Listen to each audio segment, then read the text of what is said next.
Hey, ich bin Svenja. Ich bin alleinerziehende verwitwete Mutter von 3 Kindern. Ich habe Autismus, Mutismus, Epilepsie und das ist meine Geschichte.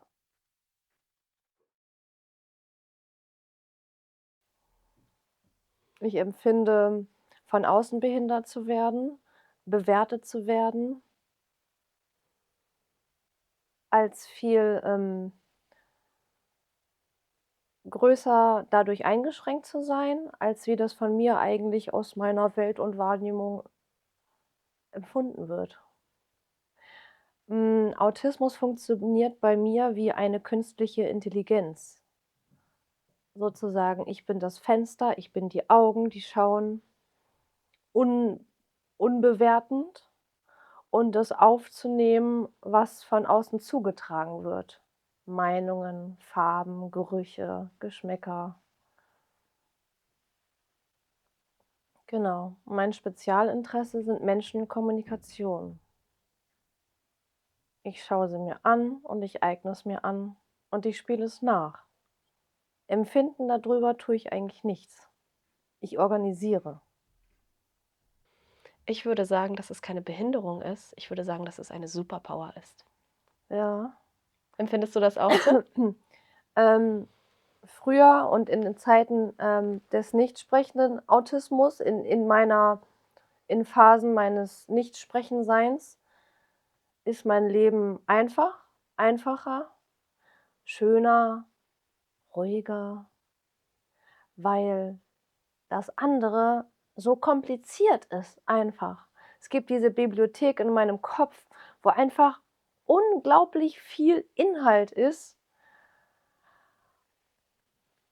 Und ich als Beobachterin eigentlich gar nicht weiß, wer hat denn zu entscheiden, was jetzt davon gerade genutzt wird oder was gerade dran ist. Was ist denn jetzt was ist denn gerade die Reihenfolge überhaupt? Wie geht denn das überhaupt? So habe ich in meiner Bibliothek Buch für Buch für Buch, wo Anleitungen sind, wie das hier alles funktioniert, der ganze Bums.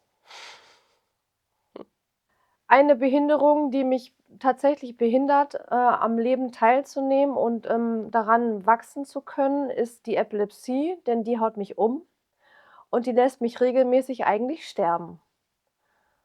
Wenn ich einen Anfall bekomme, haut's mich so weg, dass ich nicht mehr atme und wenn von außen keine Beatmung zugeführt wird, würde ich versterben oder dahinraffen. Und ich habe diese Form, wo kein Medikament hilft und jedes Mal, wenn der Notarzt kommt und mich auf die Intensivstation bringt, wo eigentlich in die Giftküche gegriffen wird, um diesen Anfall zu unterbrechen. Und ich liege lange Zeit im Koma danach und währenddessen und ich muss jedes Mal immer wieder neu von vorne anfangen zu leben. Immer wieder aufzustehen, die Augen aufzumachen, laufen zu lernen und mich daran zu erinnern, was zu Hause auf mich wartet. Und so sterbe ich eigentlich, aufgrund des Stresspegels, immer mein System aufrechthalten zu müssen, immer zu schauen, gibt es die nächste Bewilligung? Steht das Jugendamt vor der Tür? Können wir alle so weiterleben? Können meine Kinder noch leben? Wie überleben wir? Wie bist du aufgewachsen? Wir hatten ein sehr bürgerliches, aber auch gewaltvolles Elternhaus. Dadurch, dass meine Mutter, getrunken hat, weil sie mit den Verhaltensweisen von mir nicht so umgehen konnte und es auch schwierig war, mit meinem Vater zusammenzuleben. Und ich glaube, ich musste schon immer überleben und habe schon immer das Licht der Hoffnung dadurch in mir getragen. Wann hast du realisiert, dass du autistisch bist? Relativ früh eigentlich. Immer gemerkt, dass ich doch anders bin als die anderen Kinder, dass ich andere Interessen habe, dass ich anders auf diese Welt schaue. Ähm, und dass die Menschen nicht so nachempfinden und fühlen können, als wie ich das tat. Wenn irgendwo Musik gespielt hat, dann habe ich so viel mehr empfunden und wahrgenommen, als die Menschen, die dann da saßen und sich das Erlebnis sozusagen reingegeben haben. Hat dich dein Autismus eingeschränkt in deinem Leben? Ja. Er hat mich aber erst dann eingeschränkt, als die Menschen drumherum festgestellt haben, dass es ein Problem ist und dass es eine Behinderung heißt, dass es als Behinderung benannt wird. Dass ich, dadurch Sachen nicht tun konnte, die ich eigentlich vorhatte in meinem Leben. Behindert wurde dadurch. Gehindert wurde. Wann hast du deinen Mann kennengelernt? Meinen Mann habe ich mit, 19 kennengelernt, zu meinem 19. Geburtstag. Er war einer der Partygäste, die eingeladen wurden für mich. Ich hatte nicht so viele Freunde. Genau. Ich habe das nicht verstanden, dass da jemand ist, der, sich in mich verliebt hat, in mein Äußeres verliebt hat, in mein Inneres verliebt hat. Ich konnte damit erst mal nicht umgehen. Ich war aber grad in einer Phase, wo ich mich losgelöst habe von meinem Elternhaus und er war ein neues, sich öffnendes Zuhause. Und die Idee von Mann und Frau könnte auch Kinder ergeben und könnte Familie ergeben und ein neues Kapitel in meinem Leben sein, was ich selbst gestalten darf, ohne dass ich das tragen muss, was ich früher selbst erlebt habe. Mein erstes Kind ist 2014 zur Welt gekommen und ich war überrascht jedes Mal in jeder Phase von Schwangerschaft und Geburt, was das bedeutet, eigentlich ein Kind zu haben. Als meine Tochter geboren war zum Beispiel, ich hatte 'n Kaiserschnitt gehabt, da habe ich sie, das erste Mal auf der, äh, Kleinkind wie nennt man das? Kinderintensivstation, Mhm. wo die ganz kleinen Neugeborenen hinkommen, wenn die noch nicht ausgereift sind. Also, die war 'ne Frühgeburt gewesen und 6 Wochen zu früh gekommen. Und da wurde ich das erste Mal mit meinem Bett sozusagen reingefahren. Ich hatte ja vorher diesen Bauch einfach nur und der Bauch wurde noch irgendwie größer und aber trotzdem war das 'n Prozess. Und dann plötzlich war dieser Bauch weg und ich habe da dieses Wesen einfach in diesem Bettchen gesehen und konnte gar nicht glauben, dass das also, ich habe jedes Mal gefragt: Ist das mein Kind? Bin ich die Mutter? Also, kann ich das jetzt auch mitnehmen nach Hause? Kann ich das anziehen? Wow, also, ist das meine Haut? Ich habe diese Haut erschaffen? Das ist ja alles meins, diese Füße, das ist ja alles kommt ja alles von mir. Oh, das bewegt sich. Oh, was macht man denn da? Wie geht denn das?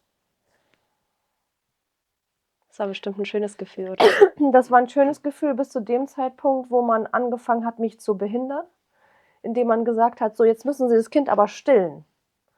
Und das macht man so und so.“ Und dann haben sie das Kind an meine Brust gedrückt und ich hatte mit meinen Brüsten keine Berührung vorher. Ich wusste nicht, wie man stillt oder wie man liebt. Und ich habe das Kind weggestoßen dann von mir. Ich wollte das war mir zu nah. Das war ja 'n neues menschliches Wesen plötzlich. Das war ja irgendwie irgendwas. Und ich bin nach Hause gefahren. Ich habe das Kind im Krankenhaus gelassen und ich wollte mein Leben wieder so haben, wie's vorher war und nicht jetzt plötzlich mit etwas, wo ich Verantwortung für tragen muss, ohne dass man mir sagt, wie's geht. Mhm. Ich habe all das erreicht, was ich mir vorgestellt hatte zuerst. Ich hatte einen Kindergartenplatz in 'nem Waldorfkindergarten. Es hat 'n bisschen gedauert, da ranzukommen, aber ich habe das geschafft. Wir haben im Prenzlauer Berg gewohnt in einer schicken Wohnung. Wir waren Mutter, Vater, wir waren verheiratet, wir hatten Familienfreizeit, Reisen. Ähm, die Realität ist dann gekommen wenn jemand ausgefallen ist, wenn er getrunken hat und betrunken auf den Spielplätzen war und die Polizei gekommen ist und gesagt hat: „So geht es nicht." Und wir uns gestritten haben zu Hause und ich ausgeflippt bin, laut geschrien habe. Es hat mich irritiert, weil ich hatte die Idee von Bilderbuchfamilie und zwar die ganze Zeit. Ich wollte das verfolgen und quasi wie, eine Schauspielerin eine Schauspielerin darstellen auch. Und, die Menschen drumherum haben Fragen gestellt und es hat mich irritiert. Ungefähr in 2019 habe ich erfahren, dass es so 'ne Art Assistenzmodell gibt, was ich beantragen könnte aufgrund meiner Behinderung und dass ich dann, mir Unterstützung zuholen kann, die mich unterstützt, mit meinem Mann leben zu können, mit seiner Erkrankung, mit meiner Erkrankung, mit den Kindern. Habe auch von Elternassistenz erfahren und dachte: „Wow, das könnte echt 'n Weg sein, fernab irgendwo in irgendwelchen Heimen leben zu müssen, sondern selbstbestimmt zu Hause in meiner Familie." Und das war ein langer, steiniger Weg, das zu bekommen, das zu beantragen. Und ich habe es zugesagt bekommen in 2020, ein Budget für Menschen mit Behinderung sozusagen, wo ich mir selber meine eigenen Assistenten aussuchen und einkaufen konnte. Und die haben mir aber zu seiner Welt, die er mir beigebracht hat, die er mir gezeigt hat, die wir uns erschlossen haben, noch gezeigt, was dahinter noch möglich ist. Und was von außen vielleicht gar nicht so also mir bewusst war, wie es von außen wirkt. Und haben gesagt: „Mensch, dein Mann trinkt aber echt viel und, wie ihr euch hier miteinander streitet, das ist nicht nur Streit, sondern das ist ihr bringt euch eigentlich gegenseitig um." Und da war: „Wow, okay, irgendwas muss sich verändern." Das heißt also, ich kann eigentlich diese zugesicherte Assistenz für mich nutzen, um auszusteigen. Ich habe irgendwann mal eine Reise gemacht mit einem meiner Assistenten, um mal raus zu sein.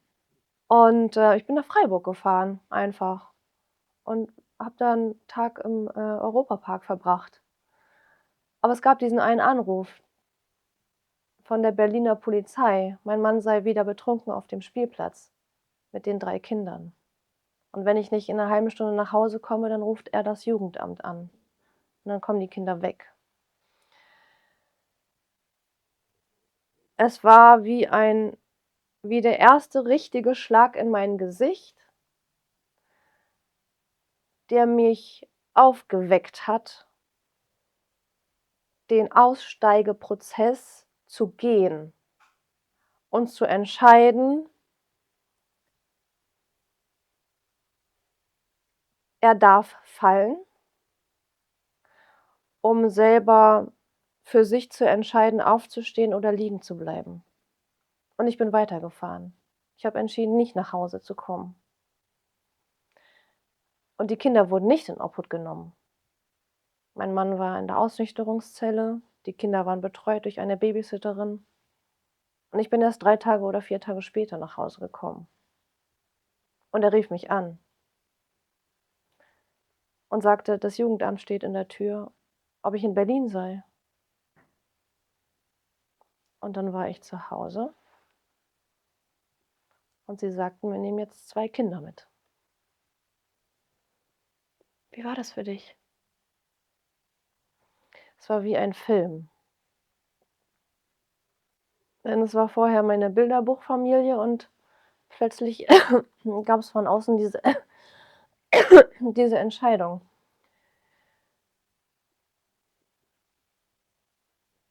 Ja, und dann habe ich meine, beiden größeren Kinder in das Taxi gesetzt und sollte die Schnallen in das Schloss stecken, damit sie weggefahren werden ins Kinderheim.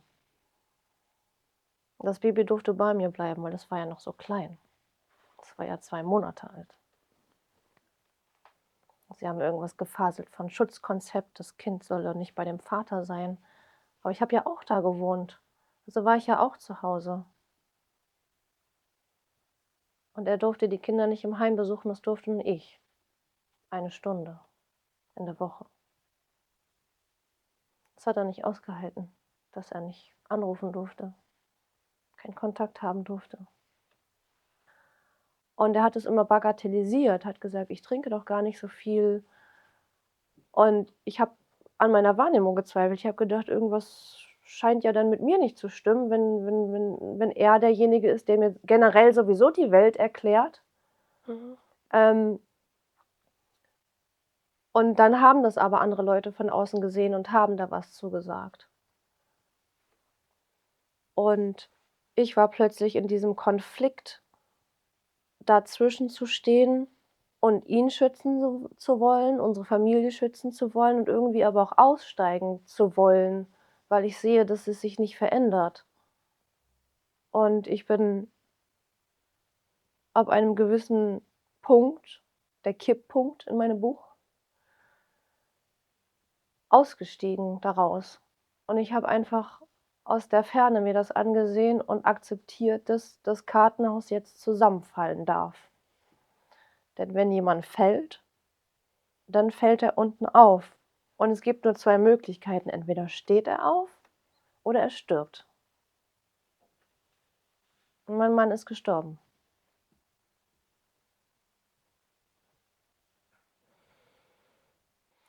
Als Nächstes wurde mein jüngster Sohn, mein kleines 2 Monate altes Baby, entnommen, und zwar einen Tag, nachdem er gestorben war. Eigentlich waren es 8 Stunden, weil man ab dann geglaubt hat, ich sei ganz alleine und ich könnte das nicht schaffen mit den Kindern. Und meine Kinder waren allesamt im Kinderheim untergebracht, in 2 verschiedenen Kinderheimen. 2 waren im Norden, das Baby im Süden. Und ich durfte die besuchen, stundenweise. Und ich hatte zwischendrin Gerichtstermine beim Familiengericht, weil ich der Obhutnahme widersprochen habe, weil ich gesehen habe, etwas läuft falsch. Also, es ist falsch. Es steht nirgendwo drin, dass Menschen mit Behinderung oder Eltern mit Behinderung keine Kinder haben dürfen. Das steht nirgendwo. Also, irgendwas ist falsch. Warum entscheidet ihr das? Ich verstehe das nicht. Ich bin irritiert. Was ist da? Das ist ungerecht.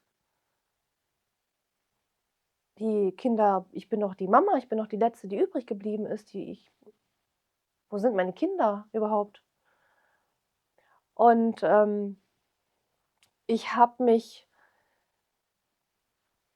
ich habe mich in einen Hurrikan begeben, der um mich herum gesaust und gebraust ist. Ich habe durch meine Behinderung, ähm, mir ein Tool entwickelt, wie ich verschiedene Rollen erstellen kann, um zu überleben, um Anwältin zu sein bei Gericht, um Mama zu sein bei den Kindern, um Maklerin zu sein bei den Verkäufen unserer Wohnungen, um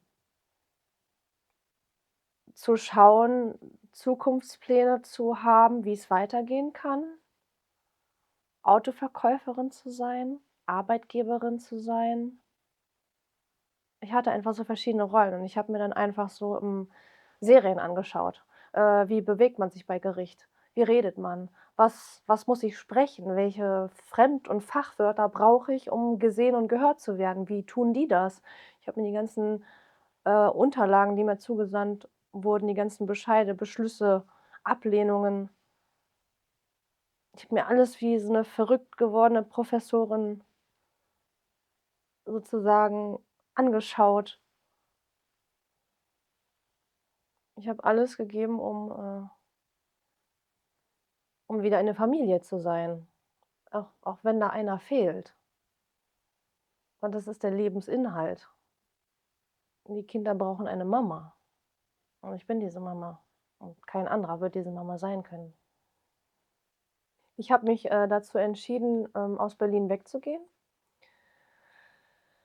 und irgendwo ein neues Leben anzufangen. Und ich habe ein Haus gekauft mit der Erbschaft meines Mannes und auch meines verstorbenen Vaters. Und ich habe einfach gedacht: Tu es einfach. Lass dich fallen, lass alles los, akzeptiere, wie es ist und schau, welcher Weg sich einfach entwickelt. Und ich habe das Haus gekauft mit der Idee, ich werde Kinderzimmer als erstes einrichten, weil wenn ich Kinderzimmer habe, habe ich im Universum platziert, dass da Kinder einziehen dürfen, und zwar meine Kinder. Und ich bin einfach in den nächsten Baumarkt gelaufen, habe mir eine Farbrolle und Farbe gekauft und habe diesen Boden gestrichen. Und der hat gehalten. Ja, und so habe ich sozusagen mein neues Leben angemalt. Kinderzimmer erschaffen, Kinder erschaffen. Lebst du jetzt mit deinen Kindern zusammen? Ja, ich habe meine Kinder zurückbekommen in 2022 und ich habe einfach 3 Monate mit meinen Kindern in unserem neuen Zuhause gewohnt und da hat die neue Stadt, in der ich, hingezogen bin, nach 3 Monaten festgestellt, dass ich alleine dort mit meinen Kindern lebe und das ja nicht darf. Warum darfst du das nicht? Weil ich behindert bin und weil ich umfallen könnte. Weil ich umfallen könnte und meine Kinder müssten für mich sorgen. Und keiner wollte diesen Kindern das antun. Was sie den Kindern vorher angetan haben, war denen scheinbar nicht bewusst. Ich hatte so Konzepte, dass ich aufgrund der Epilepsie, die ich habe, einen Notfallklopf so 'ne Art Notfallknopf etabliert habe, wo meine große Tochter draufdrücken könnte und dann würde Hilfe kommen. Und das hatte dem Gericht ausgereicht, aber nicht der neuen Stadt. Und das ist ihr nach 3 Monaten aufgefallen, nachdem wir schon voll integriert in Schule und Kindergarten waren. Die Kinder sind wieder entnommen worden, alle 3, und ich stand in unserem Zuhause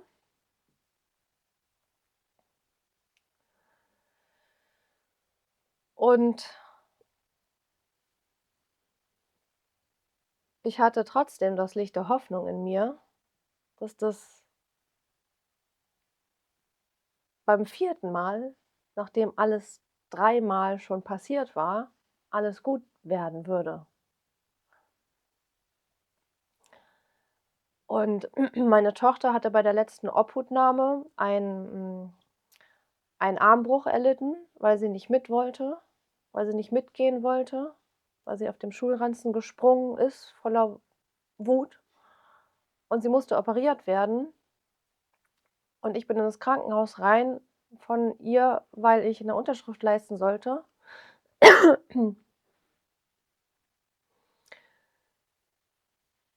Und die Polizei hat mich da rausbringen wollen aus dem Krankenhaus, weil ich nicht gehen wollte. Ich wollte meine Tochter irgendwie da rausholen. Ich wollte nicht, dass sie weggenommen wird. Es war dieser kleine Moment, grade könnten wir noch fliehen und flüchten. Aber dann kam die Polizei schon und hat mich aus diesem Krankenhaus rausgebracht. Und ich habe einen Anfall bekommen in Handschellen und lag dann sozusagen eigentlich Seite an Seite auf der Intensivstation mit meiner Tochter.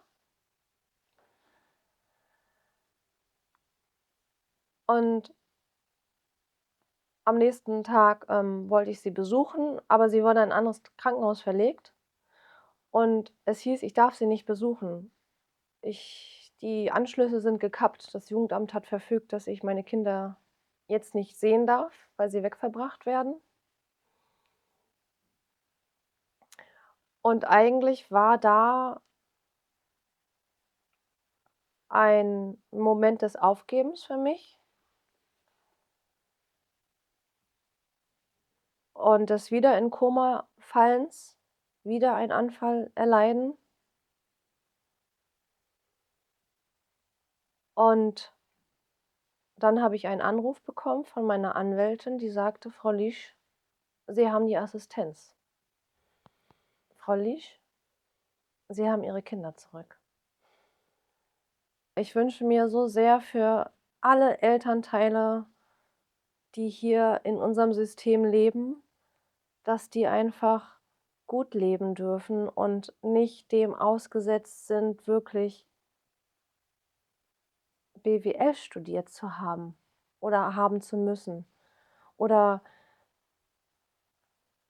Anwälte sein zu müssen, sondern einfach in Ruhe leben zu können und die Energie dafür aufzuverwenden, gute Mutter zu sein und nicht die ganze Zeit immer reinzupowern, zu belegen, wo irgendwelche 50 Cent hingegangen sind oder wieder vor einem Bescheidende zu stehen und nicht zu wissen, wie geht's denn weiter, sondern eine langfristige Bescheidung einfach. Die Behinderung wird sich ja nicht verändern. Und dass einfach mal geschaut wird, wie kann man in einem Waggon sitzen und nicht, dass da so viele verschiedene Stellen sind, die da mitzuentscheiden haben. Es darf eine Stelle geben. Das wäre schön, ja. Autismus bedeutet, für mich auch, permanent, zu schauen, was ist hier eigentlich grade? Weil es wird zum Beispiel mit mir gesprochen, es dringen Worte ein, es sind aber nur Satzfetzen überall. Es sind die ganze Zeit nur Buchstaben und eigentlich bin ich in diesem Raum und ich sehe Haare, die abstehen. Ich sehe weiße lange Schuhe, die jemand anhat. Ich höre das Rauschen der Lichter, die hier neben mir stehen. Ich spüre die Wärme von dem Tee, die da an der Seite hochzieht oder das flauschige Teppich unter meinen Füßen, den ich am liebsten anfassen würde, stundenlang. Ja, und, du fragst mich, wie ich was empfinde oder empfunden habe und ich kann's dir eigentlich gar nicht sagen. Ungefähr einmal im Monat habe ich epileptische Anfälle und die hauen mich jedes Mal so um, dass ich auf der, Linie stehe zwischen Leben und Sterben. Ja. Wie oft bist du schon gestorben? Reanimiert? Dreimal in den letzten 3 Jahren. Kannst du dich an die Reanimation erinnern? Ich habe sie zugetragen bekommen, weil ich selber nicht so anwesend war. Ähm, und ich frage mich natürlich, was habe ich für einen Auftrag in diesem Leben, warum ich bisher immer weitergelebt habe? Also, was haben die Schutzengel da für eine Idee mit mir? Was habe ich hier noch für einen Auftrag zu erfüllen? Ja, das ist ganz, spannend eigentlich. Aktuell bin ich aber dabei aussteigen zu wollen, nicht mehr krank zu sein, nicht mehr behindert zu sein. Und deswegen habe ich auch mein Buch geschrieben, um den Menschen da draußen zu zeigen: „Hey, ich bin gar nicht die Behinderte. Ich bin gar nicht die Schwache. Ich habe auch was zu sagen. Ich bin Augenhöhe. Ich bin eure Augenhöhe.“